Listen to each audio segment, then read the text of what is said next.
Thank you and welcome to Jesuits and Jedi. Do we have some Jedi fans with us tonight?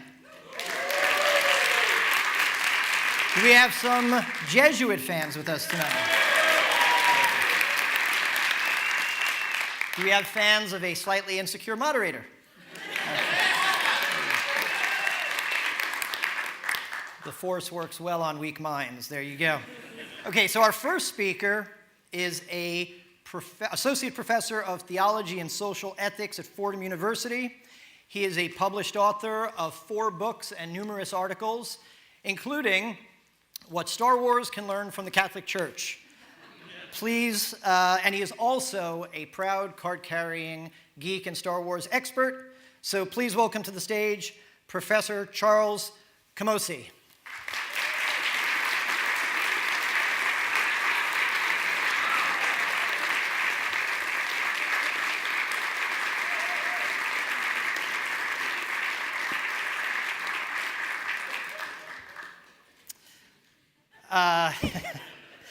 Now we have the Jedi expert, now we just need the Jesuit. And instead of introducing him, I mean, this is a guy who spends his life looking at galaxies far, far away. So I think rather than introducing him, his full bio is in the program. We'd watch a short 4-minute video that really explains him and his role as director of the Vatican Observatory. So just sit back and enjoy. Both science and religion are conversations about the universe. They're ways of learning how we interact with this universe. It's not simply a question of, is there a God, but there is a God, now what do we do? It's not just a question of, there are a bunch of stars, but rather, why are there stars? How do they work? How does that tell us how things work here on Earth? The interaction that I see in my own life is that religion gives me the reason to do the science. Back in the papacy before Francis was Benedict, and one of his lines in a final elocution to the fathers of the general congregation was, "Go to the frontiers." Well, there isn't much more frontier than 3.7 billion years away. The first official interest of the Church for astronomy started in 1582 with the reform of the calendar. Then in 1891, Pope Leo XIII wanted to have an observatory to show that the Church is not against science, but the Church promotes good science. They start out by having telescopes on the Tower of the Winds, and then on the walls surrounding the Vatican, as the city lights grow, and as the Italian government gives them back the territory out in Castel Gandolfo. In the 30s, they build new telescopes on the roof of the Papal Palace in Castel Gandolfo, best telescopes of their era in the 1930s. By the 1980s, light pollution makes those telescopes unusable, so we build a new telescope in the dark skies of Arizona.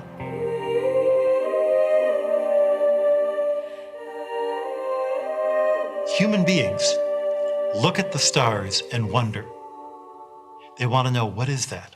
What is that about? How do I fit in? They hear about the moon landing, and they want to know, what was that like? Very well. If we're part of the human race, we're part of the race that went to the moon. We're part of the species that looked at the stars and wondered, what the heck are those things? Looking at the sky reminds you that there's more to the universe than what's for lunch. What's more, if you believe in a universe that God so loved that he sent his son, then not only are you going to want to study the universe because it's kind of cool, it's an act of worship. It's an act of getting closer to the Creator and getting closer to a universe, as St. Athanasius said 1,500 years ago, was cleansed and quickened by the Incarnation. Then, doing science is an act of worship. Please join me in warmly welcoming to the stage Brother Guy Consolmagno.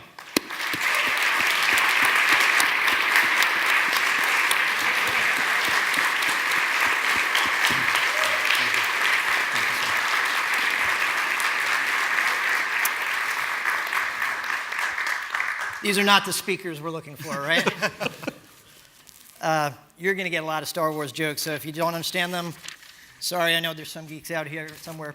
Well, it's actually the perfect time to have this event because we're just 1 week removed from the 60th anniversary of the release of Stanley Kubrick's 2001: A Space Odyssey? 50th. 50th. See, that's why you're the scientist. I wasn't good at math. There you go. 50th, yes. And we're going to talk a lot about science fiction stories tonight, but I want to start first with your story, Brother Guy. When we were planning the event, a lot of people were surprised that the Vatican even had an observatory. And how does a kid from Detroit end up not only as one of the Pope's astronomers, but as the head of the Vatican Observatory? It's science fiction. The library in Birmingham, Michigan, where I grew up, had a kid section and a grown-up section. And we were all book readers in my family. So you'd go and get your books and then wait for mom or mom and dad to come out of the... But the science fiction books, though they were in the grown-up section, were right at the door. So you could sort of stand in the door and look at those books and maybe sneak one out while you're waiting for the grown-ups. By the time I got to college, I had no idea what I wanted to do. I was going to be a history major, because whatever it is, there must be history about it. But I was in the dorms, and everybody was in 1970. The only thing people wanted to do in the dorms was drink. And then after they started flunking their classes, they'd come and pour out their troubles on me because I wasn't doing that. I mean, I tried whiskey once, and it was really expensive and tasted terrible. And I thought, I could buy chocolate with that money. So they'd pour out their troubles, and I'm thinking, why are you telling me your troubles? Life is tough when you're stupid. So to get out of the freshman dorms, I decided to become a Jesuit priest. Because you had such good pastoral skills. Exactly. Well, that was the issue. A Jesuit said to me, have you prayed about that? I'm 18 years old. Who prays, right? Go to your room. So I'm sitting, waiting for the voice from the ceiling saying, I know you're desperate. You'll take anybody, but... And while I'm waiting for the voice from the ceiling, the voice in the back of my head goes, what kind of job is this that you're interviewing for? You'd be terrible at this job. You have no pastoral sense at all. You're a nerd. Where are you happy? Well, visiting my best friend who's going to MIT every weekend. I go out there. Why are you happy? They've got the world's largest collection of science fiction. If you transferred there, you could read science fiction all the time. But you got to choose a major. And I went there, no, there was no astronomy major. And I'm not going to be a physics major. Even I know that. And engineering, the only thing I can make with my hands is, noise. So I saw Earth and planetary science, and I thought, that's astronomy. So I checked that off, not knowing that that was the department that's always desperate for students. And I got in to discover it was the geology department. But there are rocks that fall from the sky. They're called meteorites. You can hold outer space in your hand. And as a geologist, you can look at places that are not on Earth where people can have adventures. And I thought, this is the ultimate science fiction. So for 20 years, I was a planetary scientist. And I got my degrees from first MIT and then Arizona, went back, was a postdoctoral fellow at Harvard and MIT. I was in the big leagues. I was at MIT. I was a utility infielder, but I was in the big leagues. And I'm turned 30, and that Jesuit training from high school hits me. Why am I doing astronomy when people are starving in the world? There's only 5 people in the world who are going to read that paper, and 2 of them hate me. Why am I doing this? And I didn't have an answer, so I quit science. And I joined the Peace Corps. And the African said, can we look through your telescope? This is really cool. I go, you're right, it is really cool. That's why I'm doing this. Because, dogs and cats don't want to look at astronomy. Dogs and cats don't want to have adventures on other planets. Human beings do. I went back. I taught at a little college. I thought, this is great.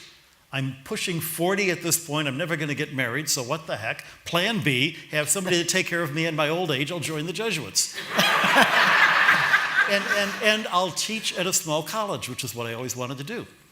So I joined the Jesuits, and I'm all ready to teach at a small college, or a Fordham maybe.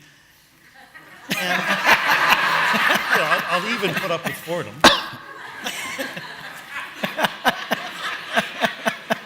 And you see, as a Jesuit, you have 3 vows. Poverty, I was used to that. I'd been a grad student. Chastity, I was used to that. I'd been a grad student. Obedience, I was not used to. But under obedience, I was ordered, without being asked, I was ordered to go to Rome, eat that terrible food, look at that boring scenery, live in the Pope's summer palace, and take care of 1,100 meteorites. Did I mention meteorites? Pieces of space you can hold in your hand. Suddenly I'm the curator of one of the largest. But I had to do it, under obedience. And I did that for 20 years. 15 years into it, they announced they're going to have a new director. And there was up to 2 people, Jose Funes, the guy you saw in the movie, or me. And I did not want the job. And I prayed like I had never prayed in my life. Please, God, not me. Please, God, not me. And then they announced it was Jose, and I go, how come they didn't ask me? Well, 10 years later, assuming that they're going to give it to a younger guy, again, out of the blue, it was, you're it. And the coolest thing and the scariest thing is that Pope Francis knows who I am by name. Which is kind of neat, but also kind of scary. And Pope Francis was trained as a chemist, so he Yes. really has a sort of a scientific background. Oh, and he's a Jesuit, which means he knows everything. So. but he's sort of our Yoda, yes. In the video, it was so wonderful how you described astronomy, or really any authentic pursuit of science, as an act of worship. And it reminded me of Kepler's famous line that science is trying to think God's thoughts after him. Can you talk a little bit about that whole idea of science as worship? I'll give you the simplest answer. C.S. Lewis talks about being surprised by joy. You're probably familiar with the book. And what he means is there are moments, St. Ignatius talks about this, when for no reason at all, you are suddenly overwhelmed with the goodness that could be in the universe. And you're overwhelmed with a sense of pure joy. And it's a little taste that you cannot order up. You can't make it happen. But it's there to remind you why we do this. And you can be open to that by being in a moment of prayer. You can be open to God speaking to you when you're in prayer. The same thing happens in scientific research. When you find a set of data and you plot one thing against another thing and you see a pattern that you didn't expect. And only 5 people are going to care about that and 2 of your enemies, but it doesn't matter. You have seen a little window into a tiny part of the universe that no one has ever seen before, and you can't wait to tell somebody about it. And over your shoulder is God going, yeah, isn't that cool? I've been waiting all these years for somebody to notice that. Let me show you the next one. It's like Einstein says the amazing thing about the universe is that it can be understood. Right. And now, when we were planning this event, we spoke several times, and one of the first things you asked was when you refer to science fiction, don't refer to it as sci-fi. You wanted science fiction.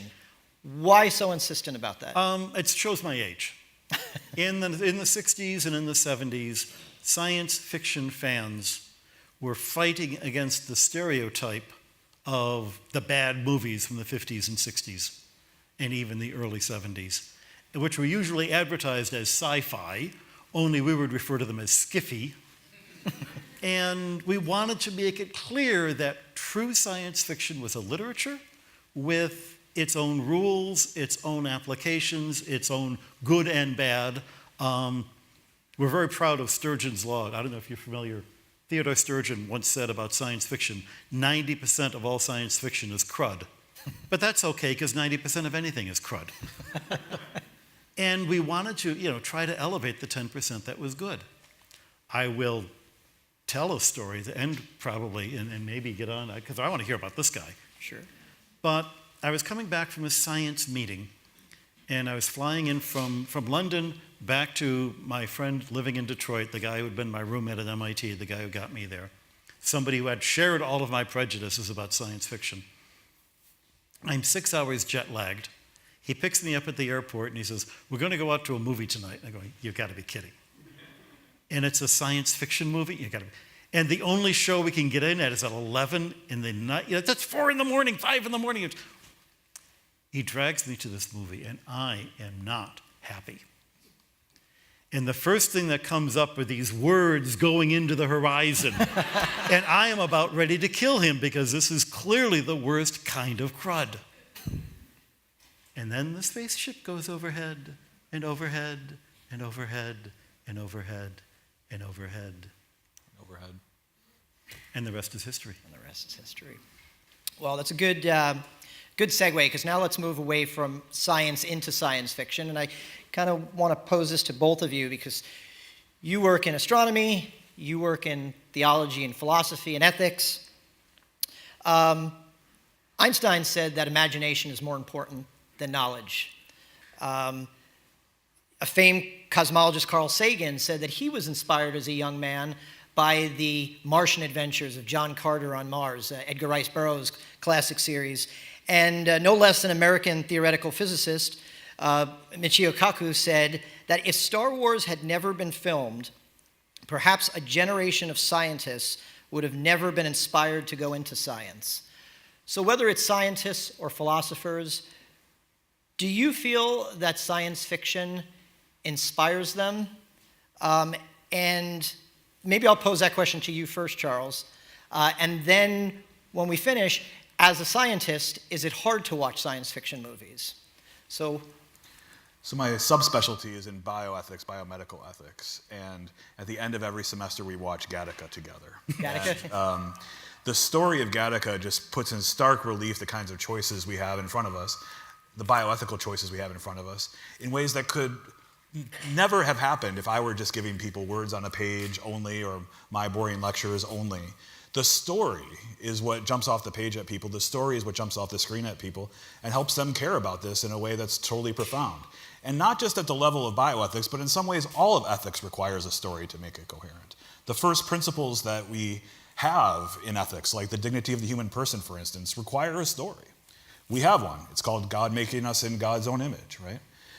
Many other bioethicists don't have that story. They have a different story. They're struggling to come up with a story, frankly, to the point where a lot of secular bioethicists today say dignity really is kind of an illusion or something we need to kind of give up because we don't have that story is wrong, or there's problems with that story.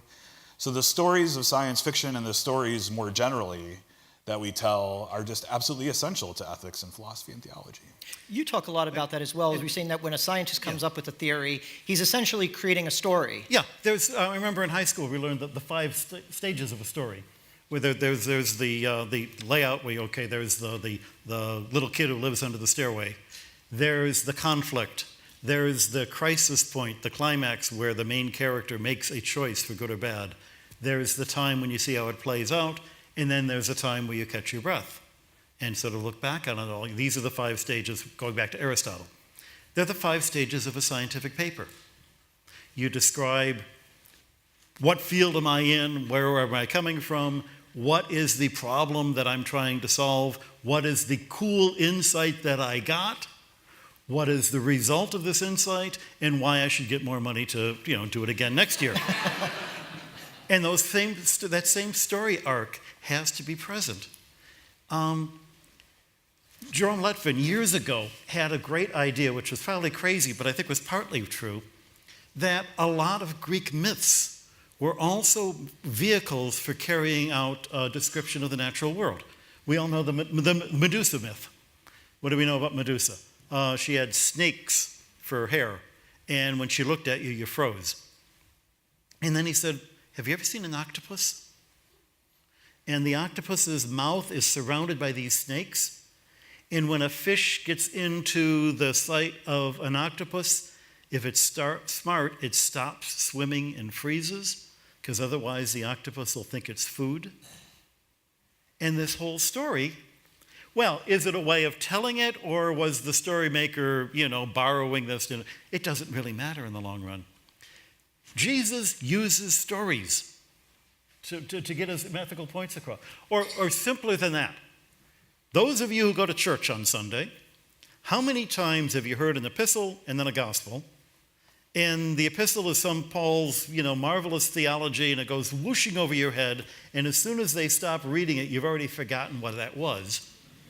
But you remember the gospel story. For whatever reason, story has hooks that stick into our brain. Is it easy for you to watch science fiction stories? I've got a friend who's a cosmologist, Katie Mack, and she quoted recently a couple of movies that came out about a year ago that she loved The Martian. Oh, this was a great science fiction story. But Interstellar drove her nuts because it was full of all sorts of mistakes. I loved Interstellar, but I couldn't watch The Martian. It was so full of mistakes. and that's a problem. Now, as long as I would tell myself this isn't really Mars, this is a fictional place in some other alternate universe, then I could watch it. But it's not Mars. It just isn't Mars.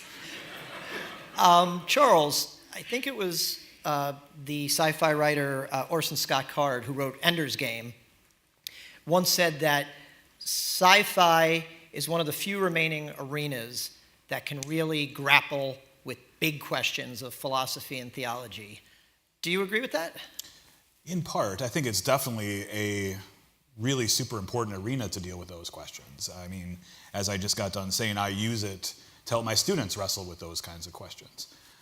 But frankly, I think it points to something that's going on in our culture more broadly, which is we just don't like to engage those kinds of questions. Even in the last few years, I've seen my students become less interested in the big questions, much more interested in very important questions of like policy and justice, and let's not take anything away from those kinds of discourses. But the foundational questions about who we are, why we're here, tend to not be as important to them. And that's so different from the way I grew up and the kind of things I was exposed to. So I really relish the fact that science fiction is a way to help them think through that. And frankly, my classes walk them backwards from, okay, if you're interested in justice, why are you? And then all the way back to the foundational questions. But frankly, without the kind of stories, again, that we were just talking about, it's difficult to get my students to care so much about those first principles. I think part of that, and this is what I ran into when I was talking to scientists and engineers to ask them about their religious beliefs. They are convinced that they can never know the truth, and therefore it's hopeless to even ask the question. Yeah, it's interesting. And I think they misunderstand what the goal is, which isn't to come up with an answer, but to come up with a better phrasing of the question, to understand the question rather than to solve the problem. There was Norbert Wiener, I think, was a mathematician who once said, "You never understand mathematics, you just get used to it." And that's true of physics, that's true of ethics in a funny way, that only by asking the questions can you get used to it. But this is something else about story. If you didn't know the math, then you wouldn't be able to say what was wrong or right with Interstellar. If you didn't know the math, you wouldn't be able to say what was wrong or right with this particular paper. But everybody knows human beings. And a movie where people act wrong, and you go, I'm sorry, nobody in their right mind acts like that. The author is just pushing these cardboard characters around to prove a point. I don't buy it. That's how you can judge whether or not a story really has carried. You can judge it without having a class in philosophy. After you've done that, then you can look into the philosophy and see how it works. Give an example of a children's story, the Philip Pullman, Golden Compass, yes. Which is supposed to be the sort of Narnia for atheists. Yes. I love these books because there are two groups of people. There are the scientists who are all evil, and the church people who are also all evil. And here I am, And I completely disagree with his premises, but he's a page-turner. And at the end of the book, the children grow up, have miserable lives, and then die. The end. And you're going, yeah, in his universe, that's what would happen. That's about right. It's also a powerful theological point, Christian theological point, to say the Word became flesh and dwelt among us as a man. It wasn't a series of propositions or arguments or syllogisms. The Word became flesh and dwelt among us as a man who had a story that was written down and has been passed on to us here today. So, and it was one story. Yeah. It was a scandal of particularity. Yep. It was a person in a place at one time that had these things happen. And you can't write fanfic that, well, what happened? What if Jesus had done this instead? Some people try. But, yeah, it was the Gospel of Stephen. Yes. Well, now we know what the Gnostic Gospels were, right? That was fighting words in my department. this sort of Picard's dismissive view of religion as unenlightened superstition is one that's shared by a good number of science fiction writers, including Gene Roddenberry, the creator of Star Trek, and names like Isaac Asimov and Arthur C. Clarke, who once called religion a virus of the mind. Charles, why do you think that is? Sure. Well, I think Brother Guy can speak to more about this. We were talking about it backstage, but there's quite a diversity of views within the science fiction writers' communities about theological questions. But you're right to point to those three huge names and their views.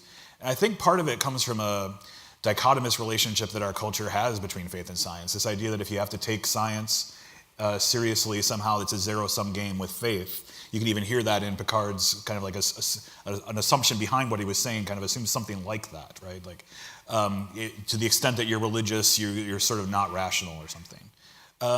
But anybody that knows anything about the history of science has to just look at it and say, what are you even talking about, right? That has nothing to do with anything about the history of science or the history of religion and theology. In fact, for people who know even a little science, know that a huge number of craters on the moon were named for Jesuit scientists and mathematicians. Brother Guy's another classic example. I mean, in my section on science with my freshmen, they're just shocked to even learn about this history. So I think it comes from a very problematic cultural kind of phenomenon in the West where we think of these two realms as dichotomous or a zero-sum situation, and it's frankly wrong historically.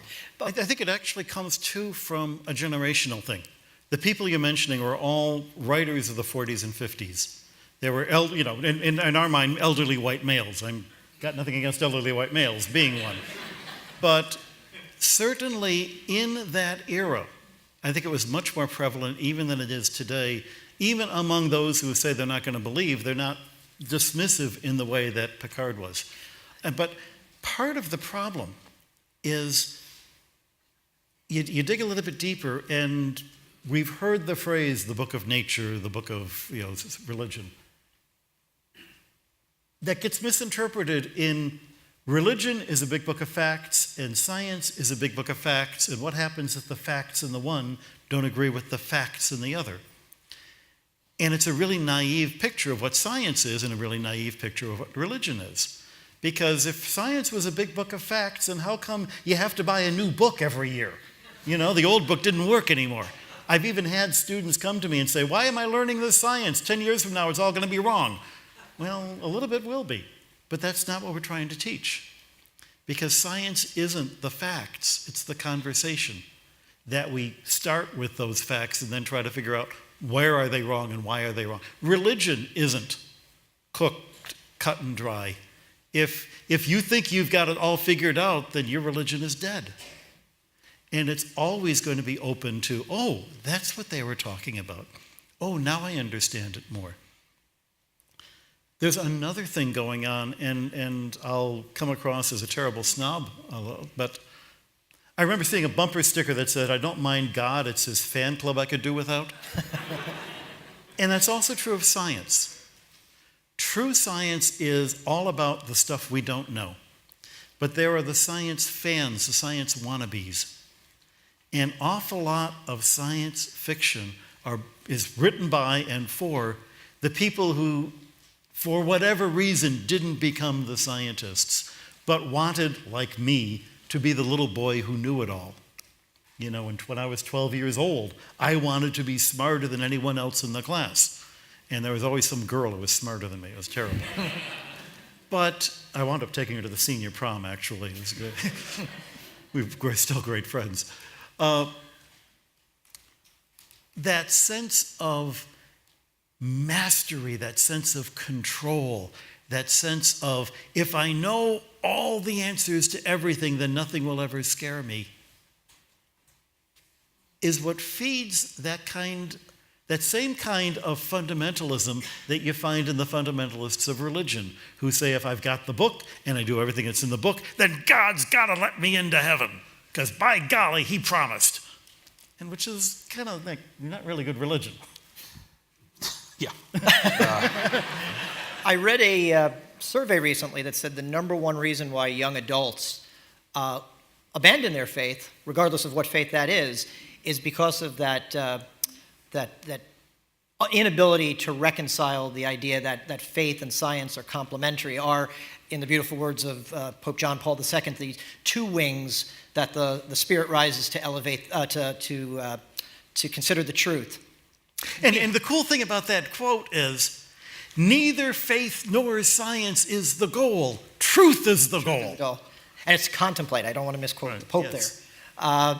And now we actually have a number of high school students here tonight. And I know you had taught in high school. You're an educator. What would you tell them about, to sort of maybe disabuse them of that misperception between faith and science? Well, for me, I taught science, and everybody knows, if you're in high school, the goal of your high school physics class is to get the answers in the back of the book. And if you get the answers in the back of the book, you get the A, and that's what it's all about. And I understand why they teach it that way, because that's how you get used to the physics. That's how you live with it. But it's finger exercises, it's not the music. And it's tough to give students at a high school level a taste of what the music is like. But it's important to know that that's incomplete. Also, here's an image that I got from my dad when I was in high school. Knowledge is like an island. The more you know, the bigger the island. But the bigger the island, the longer the shoreline, which is the boundary between what you know and that ocean of what you don't know. So the more you know, the more you realize you don't know. So if you think you know everything, it's because your island is really tiny. And you can't be a scientist without being able to say with pride, I don't know. Let's find out. I taught high school for 3 years in between my master's and PhD, so I've gone through this with high school students and college students. And one thing that I've come across that's probably the biggest problem is just a misunderstanding of the whole Galileo affair as like a thing that, speaking of stories, a very powerful story that's negative in the kind of ways that we're thinking about the relationship between faith and science. My students often come to me with a complete misunderstanding of that story, with church bad, Galileo good, church repressive, Galileo open-minded. Or equally bad, that, the church was right and Galileo was wrong, and we all really should have the Earth-centered system again. Well, I can't say I've run into that one. But, I have gotten books, trust me. Oh my gosh. Well, it's scary, but you can find them on the internet. But if we're talking to high school students in part tonight, I would just say, read some stuff about the Galileo affair that isn't necessarily what you're getting in high school, because it's way more complicated than most students actually are aware of. Did anybody here, how many people in this audience learned when you were in school that Christopher Columbus proved the world was round? Right? We all were taught that in grade school. How many of you know where that stupid story came from? First of all, it doesn't make any sense. I mean, Columbus didn't even make it around the world, right? How did he prove anything? But the story in its wholeness comes out of the 19th century, and it says that the Catholic Church insisted that the world was flat because that was what was in the Bible, and Columbus was going to sail over the edge of the world. None of that is true. But it was in popular books by Nathaniel Hawthorne, by William Dixon White, by people who managed to insert it into the popular idea. And there were 3 or 4 of these 19th century bad science ideas that got completely absorbed into our culture. One of them, fortunately, went away, but it was unfortunate that it took so long, which was the eugenics myth. That there's good people and there's bad people, and you know who the good people are because they all look like me. And only the good people should be allowed to breed, and I should be able to choose who I get to breed with, right? And all the bad people should be sterilized or put into concentration camps. I think the lesson of Nazi Germany was eugenics at its extreme, but we forget who the big proponents of eugenics were. They were science fiction writers. H.G. Wells really believed in this stuff. They thought they were improving the race.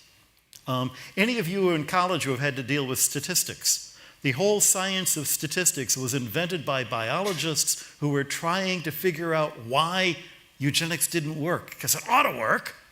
And if I just did the statistics right, I could prove. And to their credit, they showed that it doesn't work. Even if it did work, it would be wrong. That's, yeah. But as it happens, it doesn't work. And that's a helpful thing to show students or anybody who thinks that somehow science or medicine can somehow give us normativity or ethics. Like back in the day, that would have been considered pro-science or pro-progress. You know, this is the way we think of it. And today, those kind of words get thrown around and phrases get thrown around a lot as well. And there is no scientific way or medical way to arrive at a norm or an ethical norm. It doesn't produce those kinds of things. There has to be this kind of relationship between faith and science or ethics and science to produce something like an ethical claim about eugenics or about stem cell research or any number of topics. There was a wonderful thing that Pope Benedict wrote on hope. Yes. And he points out that technology is cumulative. If you invent the faster-than-light drive, I can use it even though I don't know how it works. And it'll still work a generation from now, even though nobody remembers how it works. It still works. How many people in this room know how an LED works? But we all flip on the light and it works. The technology accumulates, but ethics doesn't. Just because Socrates figured out what was right and wrong for Socrates doesn't mean A, that we don't have to figure it out for ourselves, and B, that necessarily he got it right. We can still argue about it. To give it a different sense, live in Rome. A lot of paintings in Rome, a lot of really good paintings in Rome. Have you ever been to a modern church and seen a modern painter trying to do a fresco? And then you look at what Michelangelo did, and you go, no, we haven't gotten 400 years better in 400 years' time. There are some things that don't accumulate. Well, it comes back to this idea of story, whether you're telling a scientific story or a fictional story. And not all the authors of science fiction share this hostile view of religion. There are several noted writers who, if not embrace religion, although some do, and of course, the great C.S. Lewis and his space trilogy comes to mind. But then there are other authors, and we want to talk about a few of those. Now, you have said that some of them do a better job than others. So let's start with 2 titles that you thought maybe missed the mark a bit. Then we'll move on to the ones that you think got it right. The first book I'm really interested in talking to you about because I just reread it in preparation for the event. It was written in 1960 by Walter Miller, and it's called Canticle for Leibowitz. And it takes place in a sort of a post-apocalyptic Southwest America. Nuclear war has sort of brought civilization back to the Dark Ages, and all of the action takes place in a monastery. And once again, the monks are trying to keep the fragments of civilization alive, waiting for that second Renaissance. It gives pretty much a positive view of the church and its role in sort of being the guardians of culture. But you think it missed the mark a bit. What do you think Miller got wrong? The big problem to me with that book is that he made the church too sympathetic.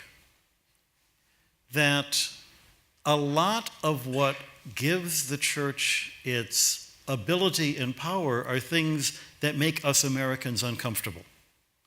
And what you walk into St. Peter's, and this is just an overwhelming edifice.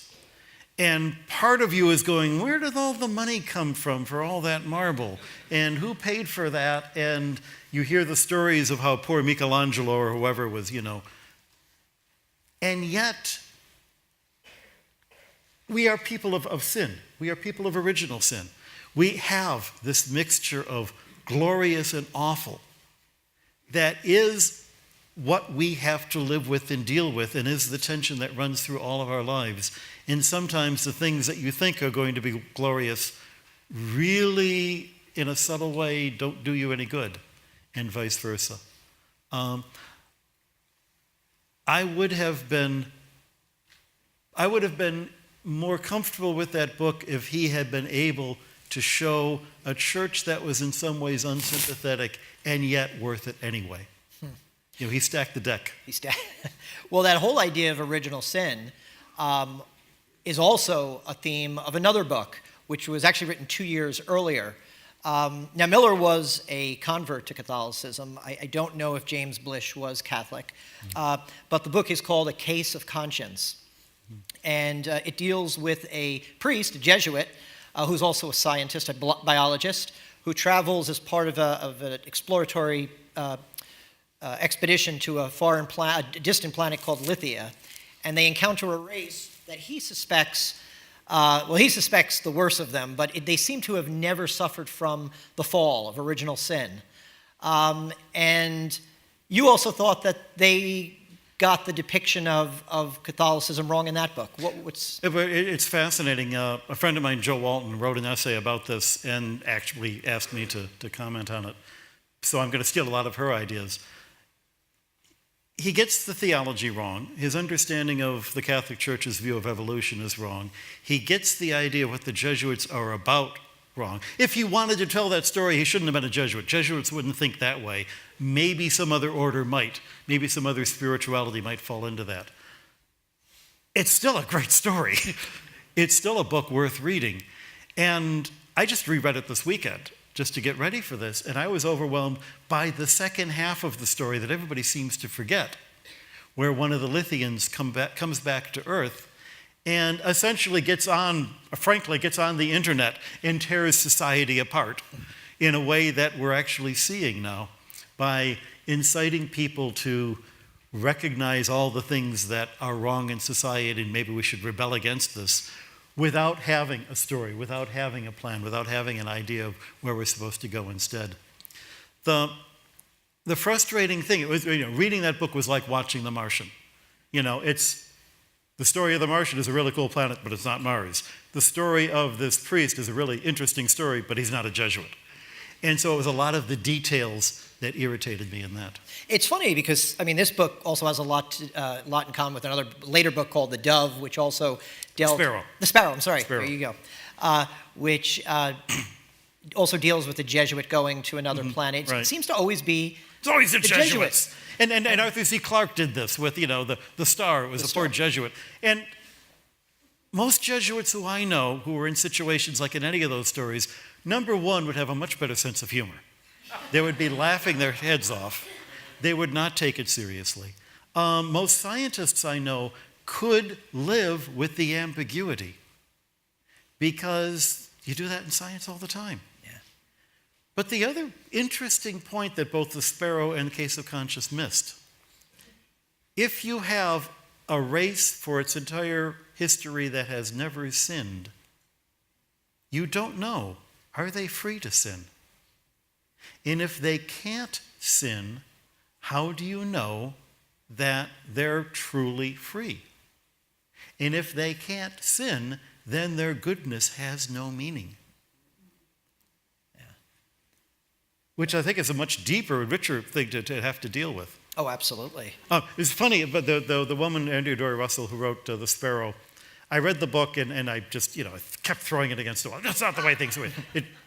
I decided, first of all, she doesn't know Jesuits. And then I met the Jesuit who was her advisor, who actually gave her a lot of information. And I said, oh, but she doesn't know the history of science fiction. And then I met the science fiction fan who was her advisor and actually helped her out on that. And then I said, well, she has no sense of humor. And then I said, well, actually, she's got a wonderful sense of humor. I think she was just afraid to use it in that book. Well, I'm glad that they did make them Jesuits, because the alliteration works for our events, Salesians and Sith Lords would not have had the same ring to it. But you live with Jesuits from the outside. What was your reaction to these? Because you read these books. My students might say same. So I don't really have a whole lot to add, except that I do think there's, you know this better than I do, there is quite a bit of diversity within the order, right? Yeah. So, but I'll just say same. Well, there are books that you do feel get the life of a believer, at least the Christian ethos, more correct, even if they do it in a very unconventional way. And one of the examples that you had mentioned to me is the Book of the New Sun by Catholic author Gene Wolfe, who had actually, as I was researching him a little bit, being that we're at the Archbishop Fulton J. Sheen Center, had actually met Fulton Sheen as a young man, and he felt that he was influential in his life. And this book, oddly, takes place 1 million years in the future on Earth, and it follows the journey of a journeyman torturer who has been thrown out of the Torturers Guild because he showed mercy to one of his victims. So the idea of an ethical torturer could be more Catholic than that.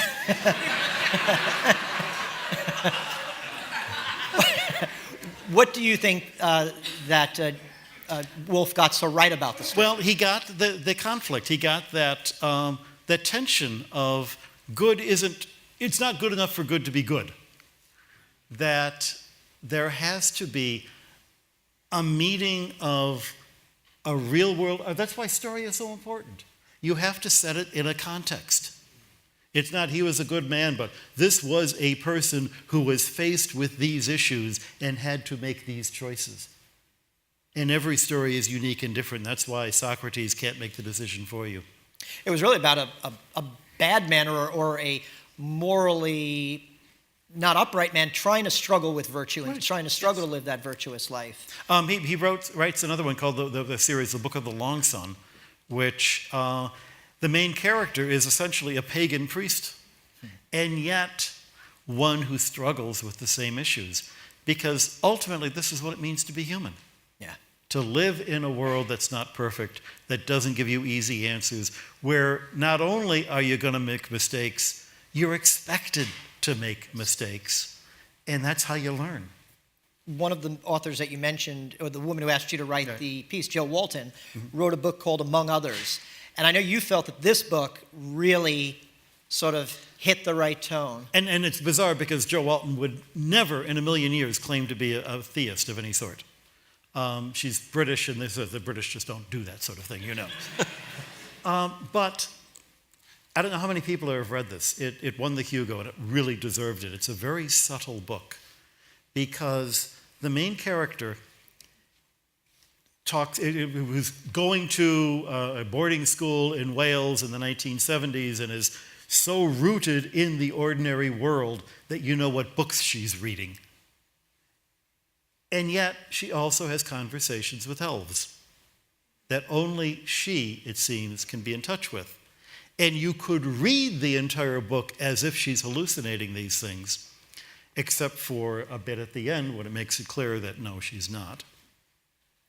But part of the way the elves work is that they always give you plausible deniability. If you don't want to believe in them, you don't have to. You can always explain away whatever things they've managed to do. Even though you look at things and you say, they said they were going to do this, they did this, it happened. But it could have been a coincidence. It could have been other forces. It could have been.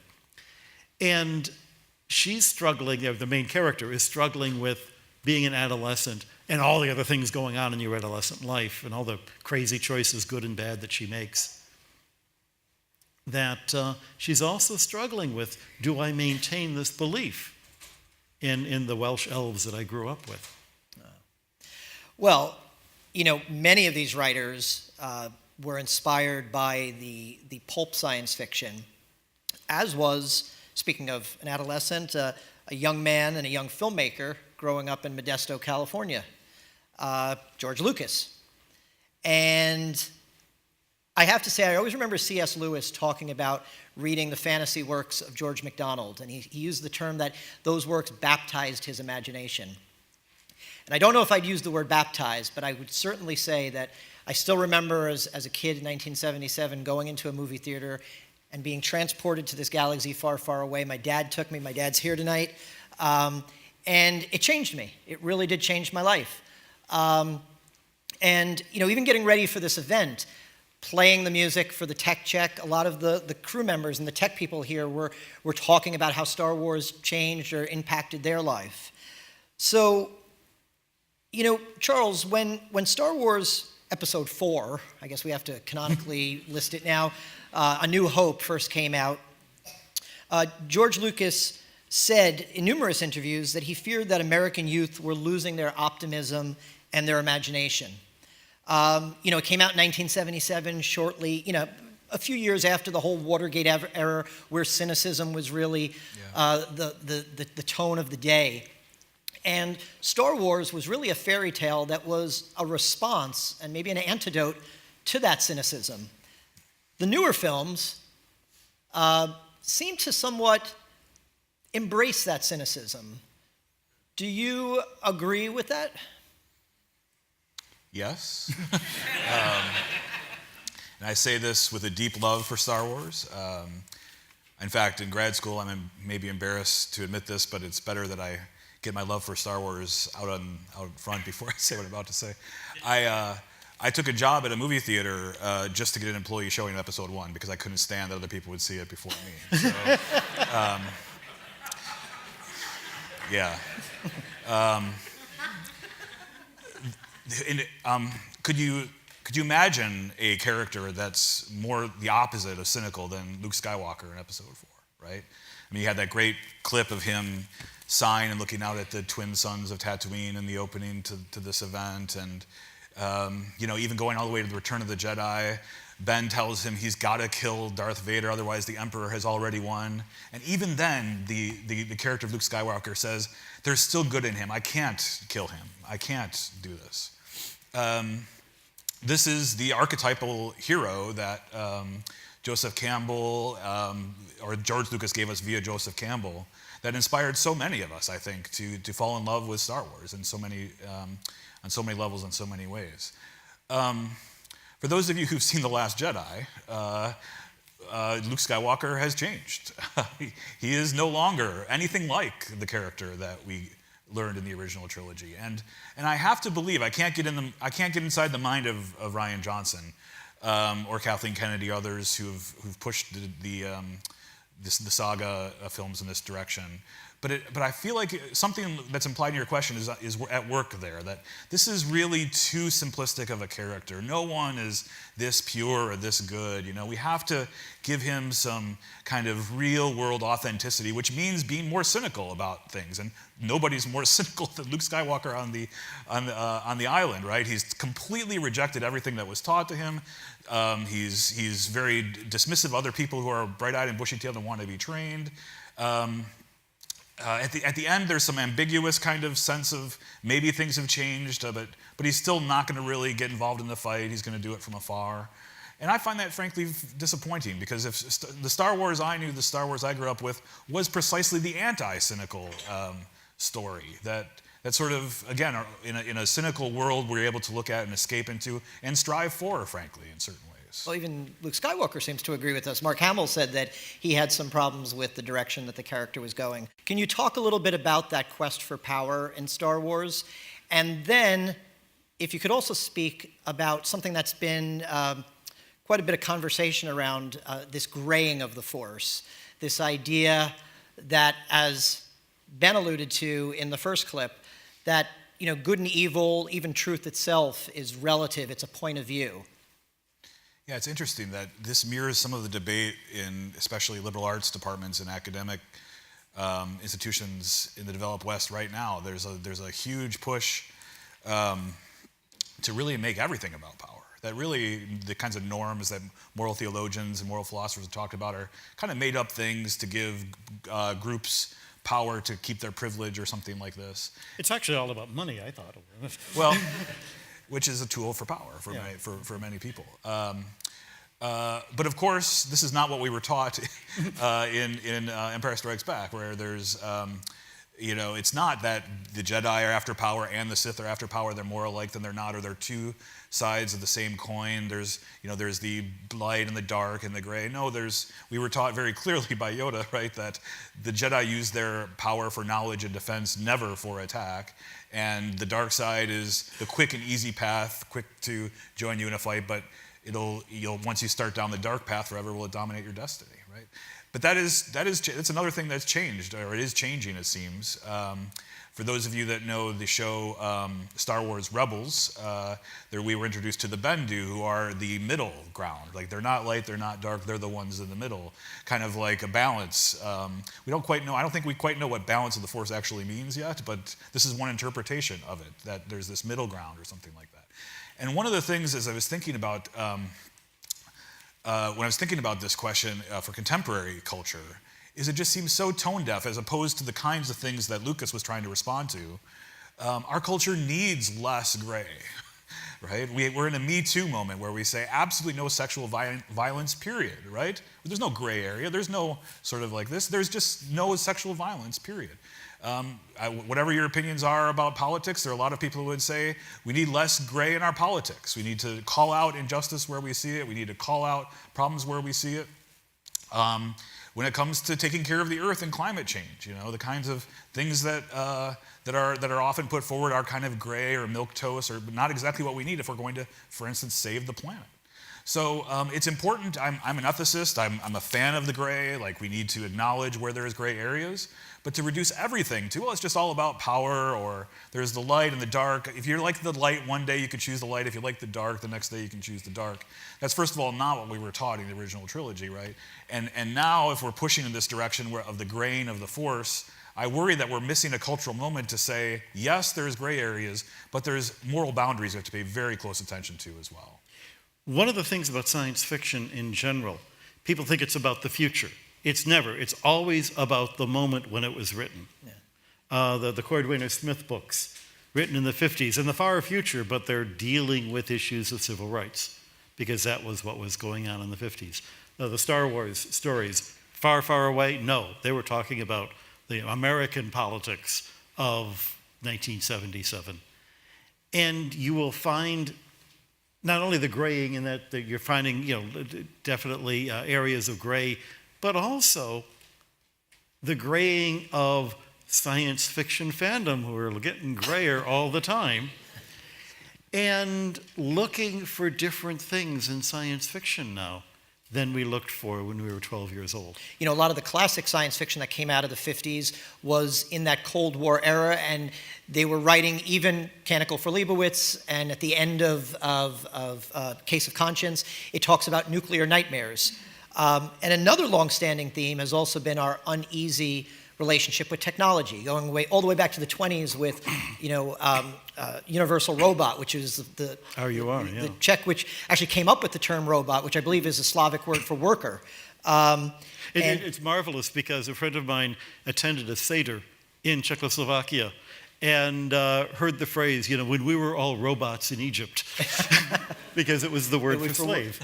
And that also goes back to, Asimov's iRobot and right through HAL in 2001 and the replicants in Blade Runner, right up to the character of Bishop in the recent Alien movies. The Vatican even held a recent conference on, how does the church respond to the challenge of artificial intelligence? As a theologian, I know the history of the church and the church's understanding of what a person is. It's not related to Homo sapiens at all. So the classic definition is a substance of a rational nature. That's the definition of what a person is. Now, people debate about what it means to have a rational nature along the lines that one of the reasons I love showing the clip is it's an excellent example of, or at least it's a good example of a debate about what exactly it means to have such a nature. Is it consciousness, self-awareness? And is it literally having the capacity, or is it being a kind of creature? These are really important debates. But But to get to your question, there's nothing about it that limits it to humans at all. In fact, angels are substances of irrational nature, and we're thought to be persons in this sense. We were, Scripture tells us we're a little bit lower than the angels, right? Thomas Aquinas had lots to say about even a hierarchy of rational natures that had bodies and that were spiritual beings. And so I teach a class at Fordham called Animals, Angels, and Aliens Beyond the Human and Christian Thought. And these kinds of questions, these kinds of ideas permeate the course because we have a tradition that is open to the non-human in really powerful and important ways. Well, one of the interesting things I had to do as a Jesuit was work in a sheltered workshop with severely mentally handicapped men. And a lot of fascinating stories came out of it. One of those trying to teach them sex education, but that's a different story. These were people who could not count to 3, but they spoke English just fine at a time when computers could count just fine but couldn't speak English.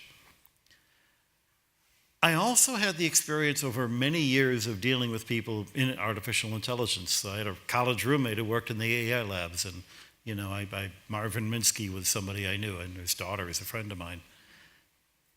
I'm not convinced that machine knowledge is anything like human knowledge. But I'm also wary of saying that there's a quintessence, some other element that we just haven't measured yet. Because intelligence itself, knowledge and information is so slippery a thing to be able to define. If we have identical laptops, the same make, how do I know mine is different from yours? Well, because when you boot it up, different things show up on the screen. But that's only because there's the intelligent person, you and me, who knows how to interpret what's on the screen, because to someone who doesn't know our language, it could be random dots of light. Where is the locus of the intelligence? Yeah.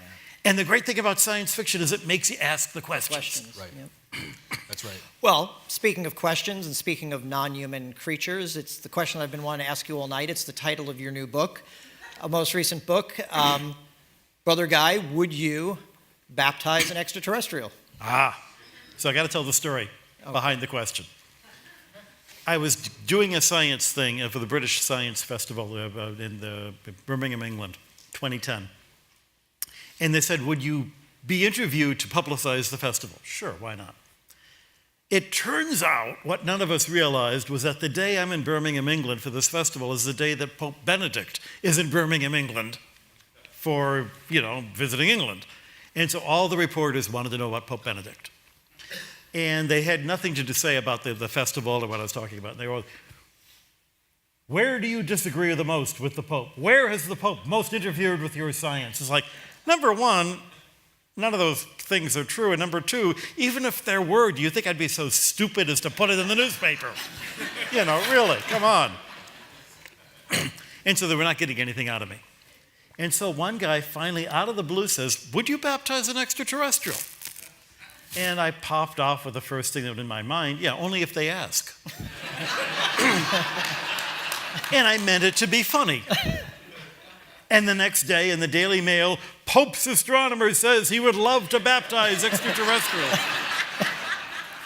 I can show you the It's on my reading list. It only occurred to me later that it was meant to be a trick question. That if I had said, no, I wouldn't baptize an extraterrestrial, I'd be saying that Christianity is just for us locals here on Earth. But if I said, yes, I would baptize an extraterrestrial, then I'd have the arrogance to think that, I've got something to teach the extraterrestrials when presumably they're smart enough to get here, as if technology was the same thing as ethics. But by saying it wasn't my choice, it was the ET's choice, I was saying, if you reporters aren't willing to be baptized, you're stupider than the ET. Which made them look bad. A true Jesuitical answer there. And Absolutely. And completely, so But the great thing about the question is it makes you ask, what is baptism? What are we doing when we baptize somebody? What actually are the functions? Because lots of things go on. Part of it is you're now part of the club. Part of it is you have faults and you recognize that they need to be cured, that you have made bad choices because you're free, and therefore here's a way out of getting out of the mess that you've made by making bad choices. Part of it is that you can't do it alone. You're part of a bigger society that allows you to do this. Part of the question, would you baptize an ET, my co-author Paul Muller points out, is not just would you baptize them, but would you be the one to baptize them?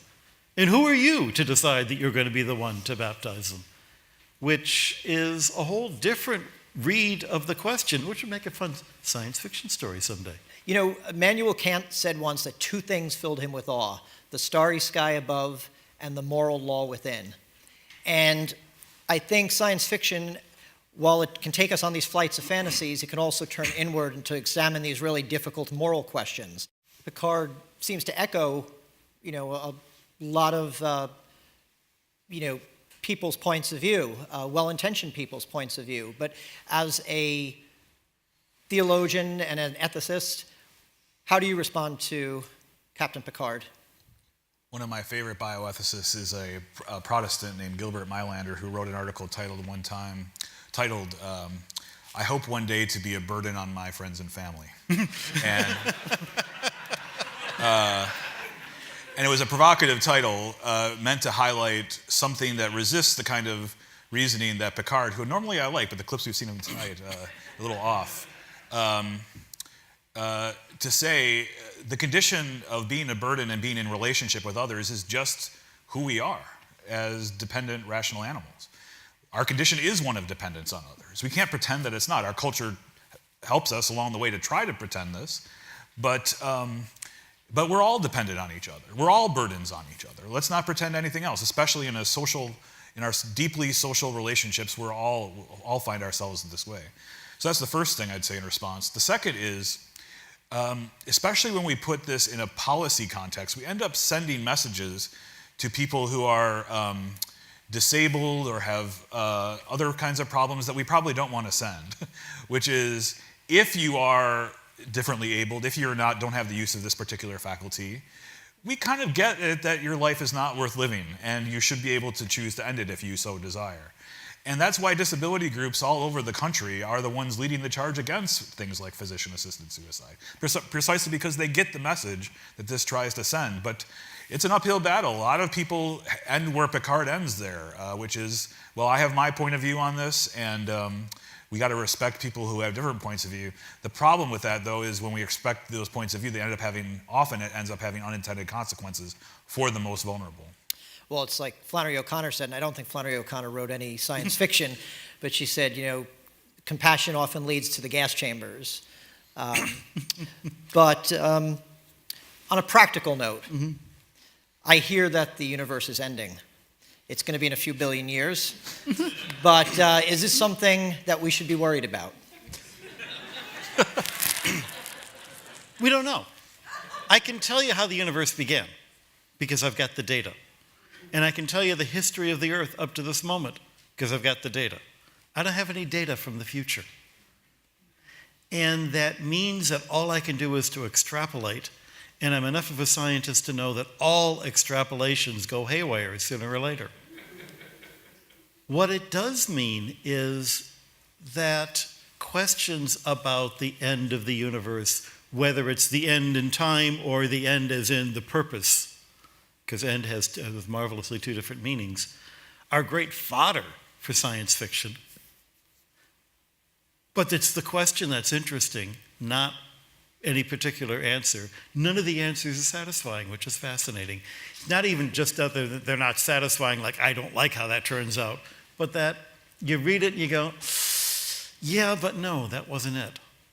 And I remember the two things. One, that Kierkegaard has this marvelous bit in one of his books where he tries to retell the story of Isaac and Abraham, where Abraham's going to take Isaac up and sacrifice him.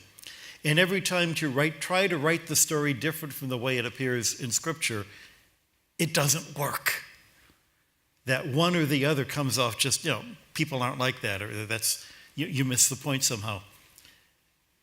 Likewise, the stories we tell about the end of the universe somehow don't work. We're still missing something. And that's great fun, because it means there's still room for us to come up with new questions, new ends. But it also puts into light what Christian eschatology is up against, trying to come up with a theological sense of what do we mean by the end of the universe? What does endure? And the best that I've been able to come up with is the sense of information.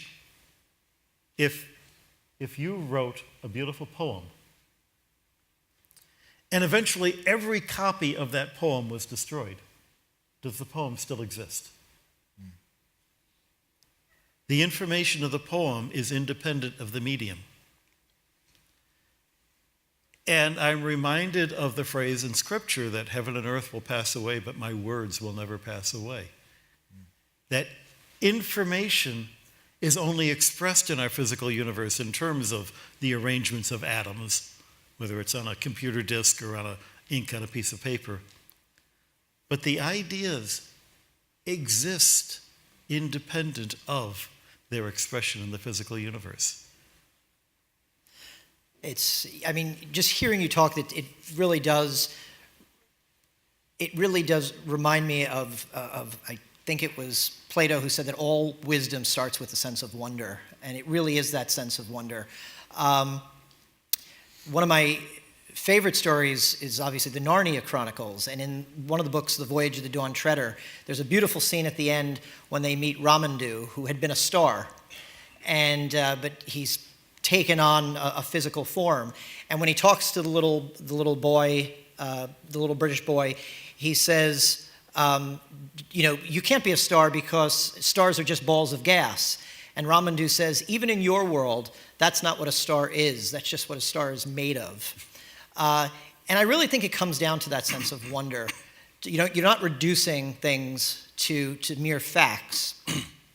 Do you think that the world is in need of more wonder? I think Chesterton said the world will never starve for want of wonders, just wonder. Do you get that sense that the world is starving for wonder? Starving for a lot of things, always has. It's part of what original sin is about. Part of why cynicism is so deadly, because it doesn't leave any room for wonder. I often think about transcendent things like love and beauty and truth. But what you're saying makes me think wonder belongs there along with that. It's different from love, it's different from truth, it's different from beauty, and yet it is somehow transcendent. And if anything sums up science fiction, it's the phrase sense of wonder. There's a book called Ringworld. Larry Niven wrote it. I actually talked about Larry Niven about this book, and he got very upset because he says, there's a great plot to it. I like all the characters. He goes, no, sorry, Larry. The plot's stupid. The characters are worthless. But the setting is so marvelous that it leaves me gasping. Wow. And if you know the story, then you know what it is. And if you don't, I won't go into it. But that's the sense of wonder. What in your travels, now I know you've witnessed and looked at some amazing things in the universe. I mean, you've held rocks from outer space. I'm waiting for the Rutger Hauer phrase, liturgy from Blade Runner. How does that go? Oh, I'm blanking. I've seen things you people can't imagine. Thank you. Yes, right. Thank you, Stephen. Yes. You've studied black holes and quantum anomalies. But has there anything in your travels been more mind-bending, more challenging to your sense? And I have to say, you studied in Chicago, and you have affections for the city of Chicago. Am I right? Yeah. So is there anything in your life that has been more mind-bending in the universe, even in the multiverse, than this.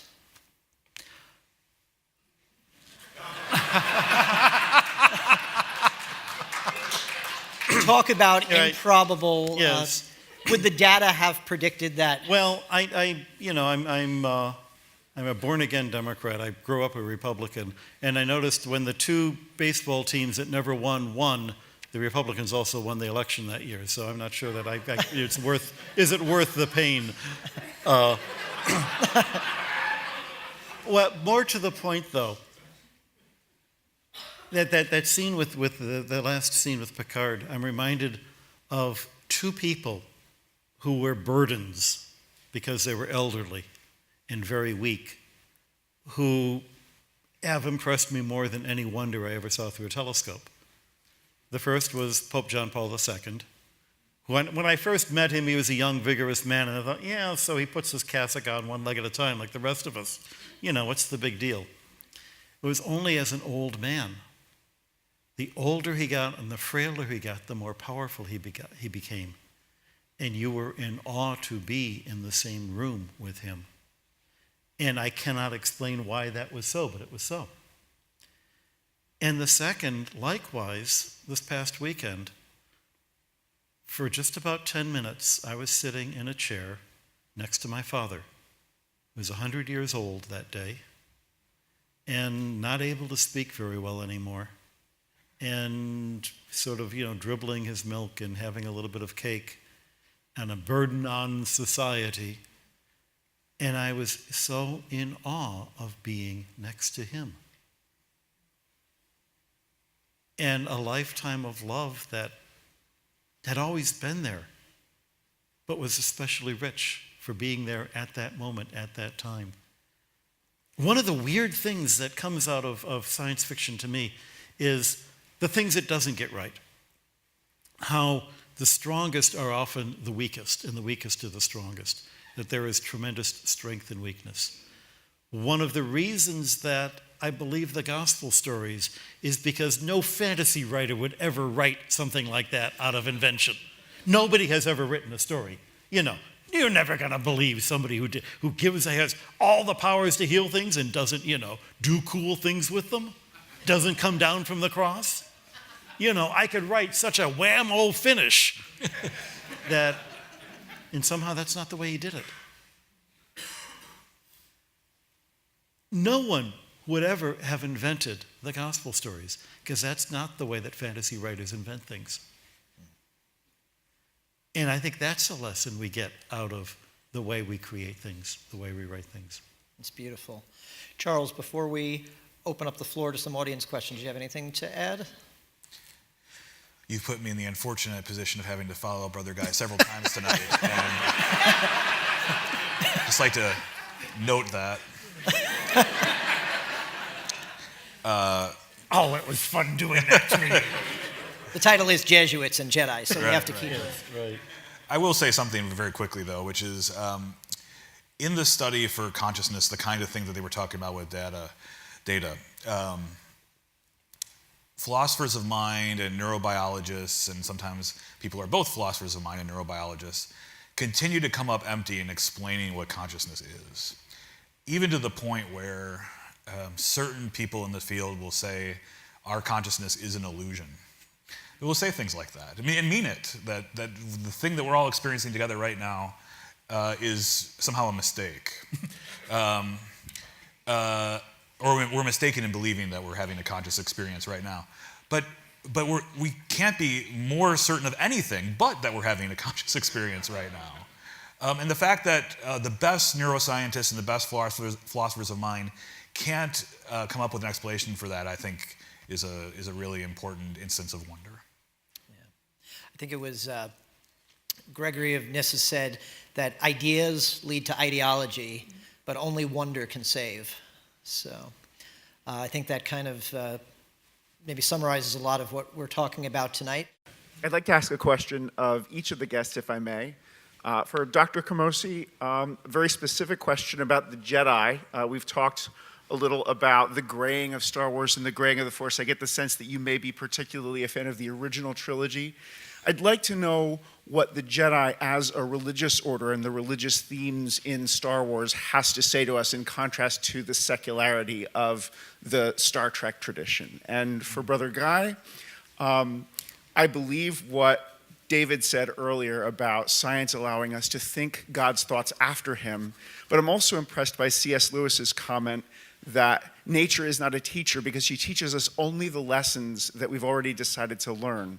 I'd like to ask you as a scientist, what has a lifetime of thinking God's thoughts after him impressed on you about the creator of the stars and the meteorites and so forth? So Yoda's famous line to Luke on Dagobah is, "Luminous beings are we, not this crude matter." And I think Picard's sentiment in the clip we saw would look at that as kind of the opposite, right? That the belief in that we're luminous beings is in fact crude or irrational or something like that. So contrasting the two, I think, would be important in that way. I love C.S. Lewis in a lot of ways. I think he doesn't get science. He gets scientists. Of the space trilogy, I didn't care for the first one. I loathed the second one, but I loved the third one, the one that most people hate. Because because I think he really gets the sociology of people who are almost really good, trying to deal with the fact that they're not as good as they want to be in an institution that is second rate.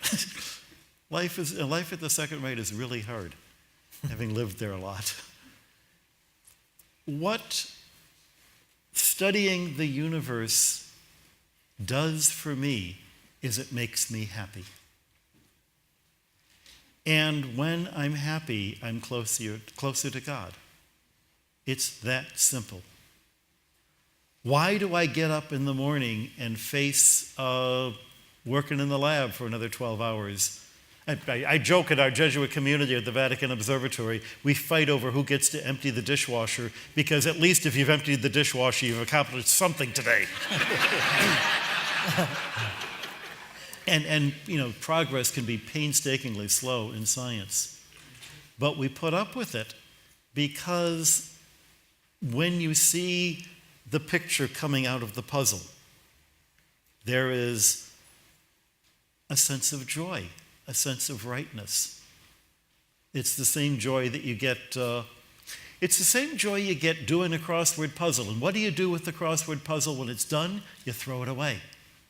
It's the doing that gives you the joy.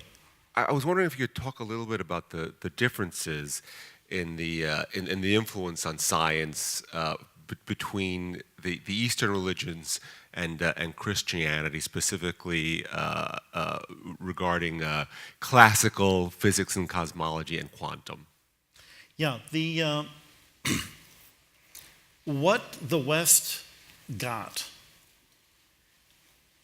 was really the lessons of the book. What Genesis teaches us about science is something that no other ancient cosmology was able to give us. The sense that there are not nature gods, therefore we've got to come up with another explanation for why things happen. That there is a universe that was organized deliberately by a God, therefore we've got to hope to be able to figure out what that organization is. And that the universe was made good, therefore it's not only not a waste of my time, but not an evil thing to be wallowing around in this universe, but rather it's an expression of God. And I think those philosophical bases were important in making science philosophically possible. The sort of thing that your mom would be proud of you to do, which didn't occur in other places. The Indians had phenomenal mathematics, but they didn't ask the questions about how the physical universe worked. The Chinese had phenomenal ethics, but they didn't ask the questions about how the physical universe worked because they didn't think the physical universe was worthy. That sense of worthiness comes only out of the people of the book, Jews, the Muslims, the Christians. What Eastern thought has done is to remind the West that you don't have a monopoly, that the way you're thinking about it that seems to work isn't necessarily the only way to think about it. That there are other ways to interpret the very same phenomena. And more language is people talk about the literal truth as if words actually convey precise and only one singular. Every sentence is a poem, full of metaphors. Science is a metaphor. The path of a falling rock is like the solution to this equation. It's a metaphor, it's a piece of poetry. It's not literally true. The more metaphors you have at your disposal, the more ways you can describe the same phenomenon, and the more ways you can bend your mind around it. So I think when the East and the West recognized that there were different ways of talking about the same phenomena, each became richer in having captured a whole new set of metaphors. Now, there are some people who would say there's a book, The Dancing Woolly Masters, that wanted to make the claim that everything in quantum physics was actually found in Eastern mysticism. So I spent some time studying quantum and studying Eastern mysticism, and not really. Everything in quantum physics seemed to be found in who wrote Sein und Dasein? Heidegger. Heidegger. In that both of them were incomprehensible. And they were written in Germany in the 1920s. But it's not that simple. But I think that sense of having, it's not like, oh, they were better because they came up with quantum physics, as if coming up with quantum physics is the only thing that would give value to Eastern thought. Give me a break. It reminds me in a funny way of the people who want to use science to prove God. If science could prove God, that would make science bigger than God. Any God that science could prove is not the real God. Well, I'd like to give the last word to George Lucas. And in 1977, he said, "I'm hoping that if this film accomplishes anything, it takes some 10-year-old and turns him on into outer space. I would feel very good if someday when I'm 93 years old, when they colonize Mars and the leader of the first colony says, 'I really did this because I was hoping there would be a Wookiee up here.'" So I would like to thank Professor Camosy and Brother Guy. Thank you.